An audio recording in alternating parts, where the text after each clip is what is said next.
எண்ணமெல்லாம் சிறகடிக்கும், எண்களெல்லாம் வழி கொடுக்கும், எந்நாளும் ராஜமுகம், எளியோரின் ஏறுமுகம். எந்த நிலை வந்தாலும் வந்த நிலை மாறாத நமது ராஜநிலை.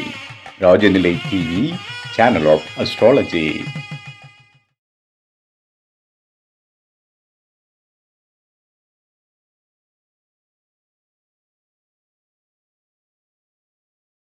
வாழ்க வையகம், வாழ்க வையகம், வாழ்க வளத்துடன். அம்மா அப்பா பாதம் பணிந்து வணங்குகிறேன். ஜோதிட குருமார்களுக்கும் நவகிரகங்களுக்கும் பஞ்சபூதங்களுக்கும் பிரபஞ்சத்திற்கு அன்பான வணக்கம். கதிரவன் மதியம் அங்காரகன் புந்தியும் கருணையுள்ள சுரதம் குருவும் காரவன் காரியம் ராகுவும் கேதும் கருதுமிக சுகமாக 11ஆம் இடம் வந்து உச்சநிலையம் நின்று பரிவோடும் வந்தால் செய்மன்றோம். உலகெங்கும் உள்ள ராஜநிலை டிவி ரசிக பெருமக்கள் அனைவருக்கும் உற்சாகமான காலை வணக்கம்.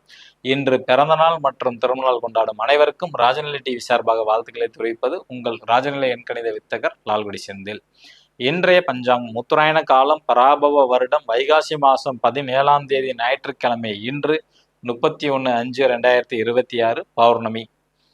நல்ல நேரம் காலை 7:30 மணி முதல் 8:30 மணி வரை, மாலை 3:30 மணி முதல் 4:30 மணி வரை. கௌரி நல்ல நேரம் காலை 10:30 மணி முதல் 11:30 மணி வரை, மதியம் 1:30 மணி முதல் 2:30 மணி வரை. ராகு காலம் மாலை 4:30 மணி முதல் 6 மணி வரை. குளிகை நேரம் மதியம் 3 மணி முதல் 4:30 மணி வரை. யமகண்டம் மதியம் 12 மணி முதல் 1:30 மணி வரை.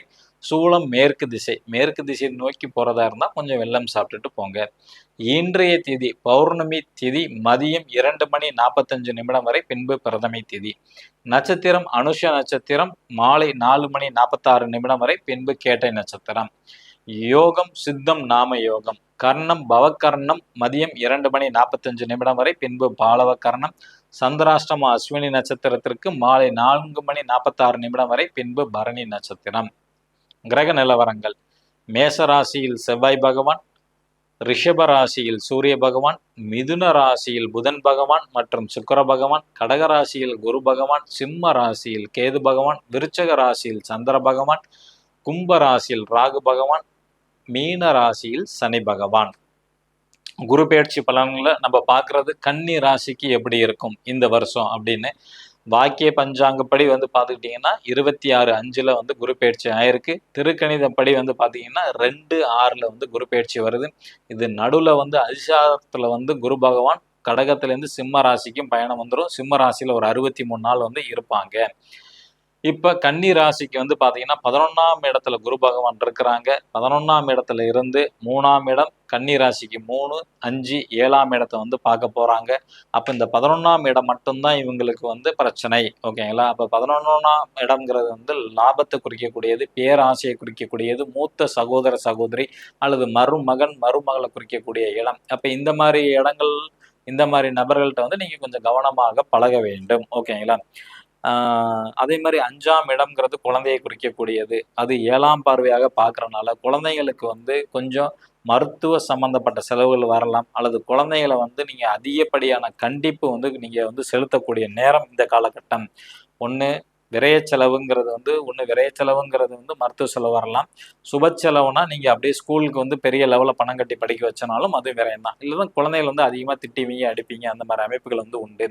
அதே மாதிரி வந்து பார்த்தீங்கன்னா 5ஆம் இடம் தான் குலதெய்வம். இப்போ இந்த குலதெய்வம் கோயிலுக்கு போகும்போதெல்லாம் பிரச்சனை வந்து கண்டிப்பாக வரும் கன்னிராசியில் பிறந்தவங்களுக்கு. அதே மாதிரி குழந்தைகள் விஷயத்துல வந்து கொஞ்சம் கவனமாகவும் இருக்கிறது ரொம்ப சிறப்பு. உயர்கல்வி அல்லது குலதெய்வ வழிபாட்டுக்கு செல்லும் போது பிரச்சனை அல்லது செலவுகள் அதிகமாக ஏற்படக்கூடிய நேரம் இதுதான். அதே மாதிரி புதிய திட்டத்திற்கு வந்து அதிக செலவு செய்யணும். அதே மாதிரி படிக்கக்கூடிய குழந்தைங்களுக்கு வந்து ஸ்கூல் மாற்றம், இடமாற்றம் கண்டிப்பாக உண்டு. ஒரு சில பேர்த்துக்கு வந்து பார்த்தீங்கன்னா வேலையில் வந்து விரும்பிய இடமே வந்து ப்ரொமோஷன் வந்து கிடைக்கும். புதிய அரசு ஒப்பந்தம் கிடைக்கும். தொழில் செய்கிறவங்களுக்கு வந்து அரசாங்க உத்தியோகம் அல்லது வந்து அரசில் வந்து ஒப்பந்தம் அப்படிங்கிற அமைப்பு வந்து நிச்சயமாக கிடைக்கும்.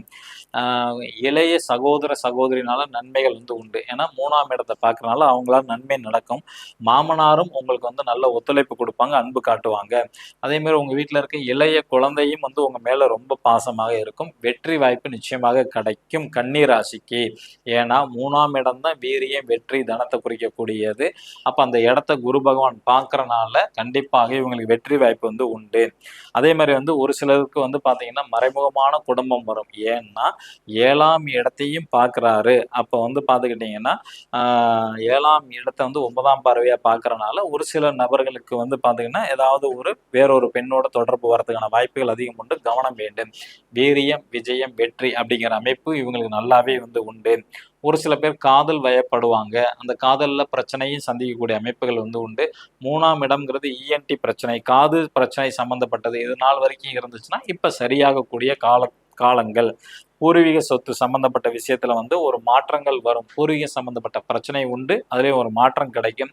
இவங்க எக்காந்த கொண்டு சீட்டு, எம்மலம், பிட்காயின், கிரிப்டோ கரன்சி இதுல வந்து பணம் போடக்கூடாது. ஏமாந்துருவாங்க.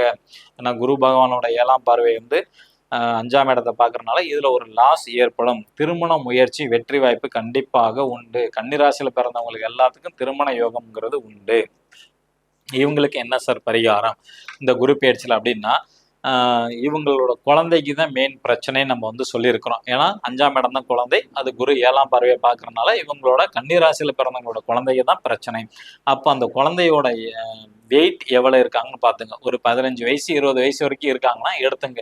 அந்த குழந்தையோட வெயிட் எடைக்கு தகுந்த மாதிரி ஆதரவற்ற இருக்கிற இல்லங்களுக்கு வந்து அதை வந்து ஈக்குவல். இப்போ எக்ஸாம்பிள் ஒரு குழந்தை வந்து ஒரு 30 கிலோவில் இருக்கிறாங்க அப்படின்னா 30 கிலோவுக்கும் தகுந்த மாதிரி அரிசி கொஞ்சம், ஆயில், பருப்பு, எண்ணெய், காய்கறிகள் இந்த மாதிரி கொஞ்சம் பிரித்து நீங்கள் ஆதரவற்ற இல்லங்களுக்கு கொடுத்தீங்கன்னாவே இந்த குழந்தைங்களுக்கு உண்டான ஏற்படும் சிக்கல்கள் எல்லாமே நிவர்த்தி ஆகிவிடும். நாளைக்கு நம்ம துளாராசிக்கு குரு பயிற்சி பலன் எப்படி இருக்குன்னு பார்ப்போம். புதுசாக பார்க்கக்கூடிய நண்பர்கள் இந்த மாதிரி ஒரு பர்மனன்ட் மார்க்கர் வந்து வாங்கிக்கிங்க.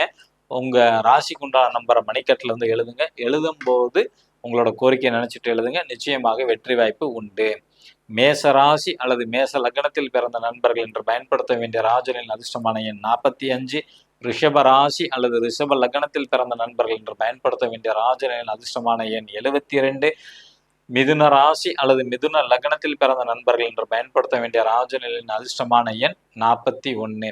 கடக ராசி அல்லது கடக லக்னத்தில் பிறந்த நண்பர்கள் பயன்படுத்த வேண்டிய ராஜனின் அதிர்ஷ்டமான எண் 87.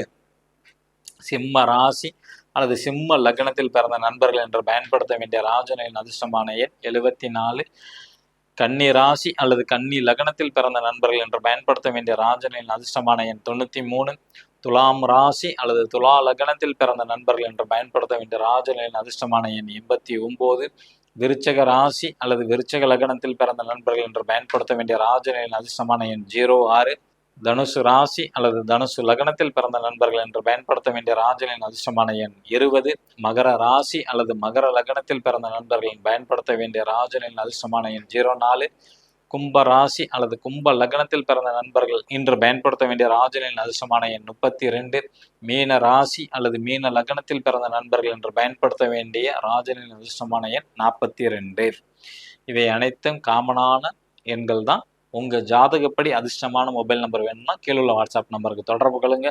இந்த நாள் இனிய நாளாக அமைய அடியேனும் பிரபஞ்சத்திடம் பிரார்த்தனை செய்து கொண்டு உங்களிடமிருந்து விடை பெற்றுக் கொள்வது உங்கள் ராஜநிலை எண்கணித வித்தகர் லால்குடி செந்தில். நன்றி, வணக்கம், வாழ்க வளத்துடன்.